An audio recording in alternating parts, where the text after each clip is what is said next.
August and November, he allegedly repeatedly texted a former classmate anti-Semitic threatening messages, including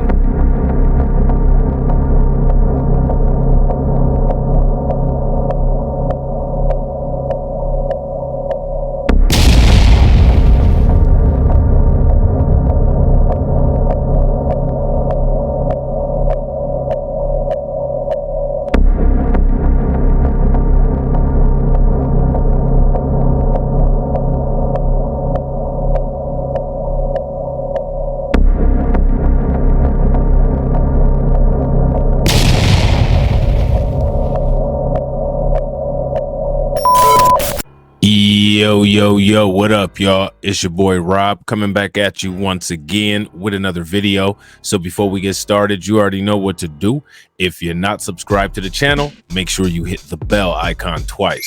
Smash the like button, share this video out to all of your followers, and let's get it cracking. All right, so you guys can see what the title says: ex-Riverside resident charged in shooting outside two LA S words. All right, and as you guys can see, the individual who is the alleged shooter doesn't look anything like Kyrie Irving, and he doesn't look anything like Kanye West. Yet Rolling Stone and New York Times haven't had any opinion pieces about a little talk about anti-Semitism that needs to be had with this particular community. So now here it says a 28-year-old former Riverside resident suspected of shooting two J men after they left West Los Angeles S words less than 24 hours apart was charged Friday with two federal hate crime counts that could put him behind bars for life.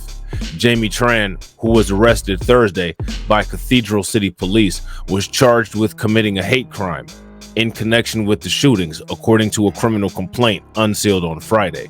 The complaint alleges that Tran targeted two victims because they were J, or because he believed them to be J. Because the complaint contains allegations that Tran attempted to murder the two victims, the maximum possible penalty for each of the two hate crimes is life without parole in federal prison. So now here's my question for you guys. Do you all believe that this individual will end up getting the full sentence? If you guys think that he will get the full sentence, give me a thumbs up and let me know why. If you don't think that he's going to get the full sentence, give me a thumbs down and also let me know why. Over the past 2 days, our community has experienced two horrific acts, as we believe were motivated by anti-Semitic ideology that caused him to target the J community, said U.S. Attorney Martin Estrada. It's important, especially in one of the most diverse areas of the world, that we celebrate our differences and stand together to oppose acts of hate. It seems like people only stand together and oppose acts of hate when they're against a particular group of people. Everybody else is just fair game.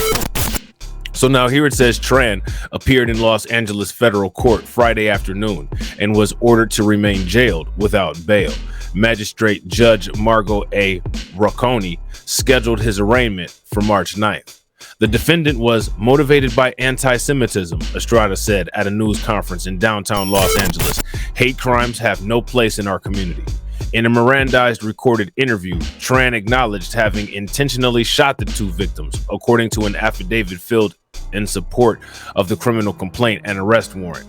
Tran allegedly told agents that he searched for a quote-unquote kosher market on social media application Yelp. After locating a kosher market, Tran then drove to the market and selected his victims because of quote-unquote their headgear, he said, according to the affidavit. Based on the description of his vehicle, the suspect was traced to Riverside County. He was arrested Thursday evening when Cathedral City Police responded to a report of a man who had fired a gun and was carrying a weapon near his car, according to the affidavit. Detectives recovered several items of evidence, including an AK-style rifle and a .380 caliber handgun, consistent with the weapon believed to have been used in the shooting, according to the affidavit. The LAPD announced before the arrest that it was reallocating police resources to provide a highly visible and preventative presence in the area. Now, let me ask you guys a question. Any of these situations where there's been hate crimes against black people over the last couple years, have the police reallocated resources in order to provide of increased presence in the community, or have police reallocated resources in order to terrorize the community even more after these hate crime events have taken place? Let me know in the comment section your answer to that question. In an abundance of caution, there will continue to be an increased police presence and patrols around J places of worship and surrounding neighborhoods through the weekend, the department announced following the arrest. The first shooting occurred around 9:55 a.m. on Wednesday in the 1400 block of Shenandoah Street near Pico Boulevard between Robertson and La Ciénaga Boulevards. A man in his 40s was shot in the lower back while walking to his vehicle. The second occurred at 8:30 a.m. Thursday in the 1600 block of South Bedford Street, 2 blocks south of Pico Boulevard and 1 block east of Shenandoah Street. The man was shot in the arm.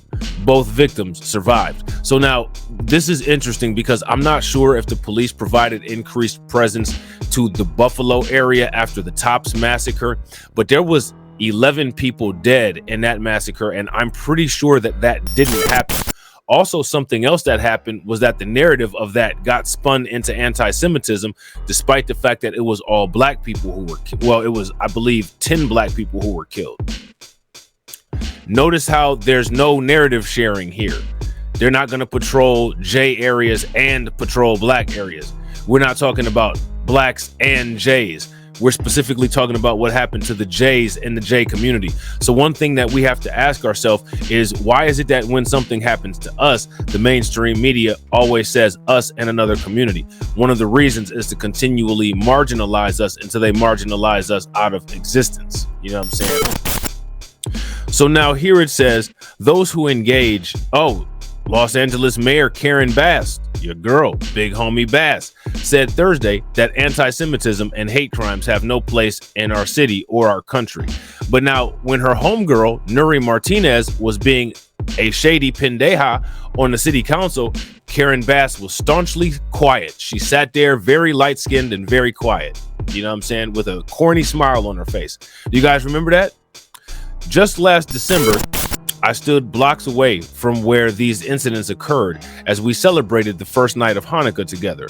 Now, my pledge to the Pico Robertson community and to the city of Los Angeles as a whole is that we will fight hatred vigorously and work every day to defeat it. Now, we all know that what Karen Bass is talking about is fighting hate against every single other community except for black people. So that means that it's up to us to make sure that we fight, combat, and make sure that people have a very bad taste in their mouth when they try to test us, when people try to run up on us with hate, because the government's not going to help, which is one of the reasons why they don't deserve your vote. Last December, I stood blocks away from where these incidents occurred as we celebrated the first night of Hanukkah together. Now, my pledge to the Pico Robertson community and to the city of Los Angeles as a whole is that we will fight this hatred vigorously and work every day to defeat it. According to the affidavit, Tran, a former dental student, has a history of harassing people he suspected of being J. At the end of November, he allegedly emailed dozens of former classmates at the dental school, calling the C-19 pandemic part of a J conspiracy. He included a flyer in the email listing various government officials and the word J written next to the name of every official on it, according to the affidavit. About a month later, Tran allegedly again emailed former classmates, describing J people as primitive and encouraging his classmates to blame any inconvenience or loss of revenue from the C-19 lockdowns on the quote-unquote Iranian J, according to the document. Between August and November, he allegedly repeatedly texted a former classmate anti-Semitic threatening messages, including "someone is going to kill you, I want you dead, Jay," the affidavit stated. The Holocaust Museum, LA, issued a statement on Friday, calling the shootings further painful reminders of the stubborn survival of anti-Semitism and its growing ugly stain in our community. It threatens the J life throughout this country and any haven we consider safe, according to the museum statement. No place on earth is immune from the scourge of hate. We commend the quick and steadfast support of the LAPD and our local leaders. Holocaust Museum LA will continue to work with all in our community to spread our beacon of truth, education, forbearance, and dedication in seeking to root out hatred in all of its ugly forms, except for the kind that they commit against other people. Robert J. Williams, executive director of the USC SOA Foundation, blasted the suspect's alleged insinuation that Jays were to blame for C-19 as a historic anti-Semitic trope. He said in a statement, "The claim is just the latest version of the same lie. These events remind us why it's so important to combat disinformation." So one thing that I got out of this article is that when it comes to stereotypes or conspiracy theories about certain groups of people, they're unacceptable and off the table. However, when it comes to stereotypes and misinformation about us, it's just taken as fact and we just have to accept it. Here's my advice to everybody. You guys should stop accepting it. And when you're going to a synagogue outside of LA and a model minority is walking around hunting people down because of headgear, it makes it a lot more difficult to survive the suburbs. So with that being said, ladies and gentlemen, I hope you guys enjoyed the stream. Let me know what differences you see in how this was handled versus how Buffalo was handled, and please make sure that you leave them in the comment section. Smash the like button, share this video out to all of your followers, hit the bell if you're not subscribed, and I will catch you all on the next video. All right? Peace.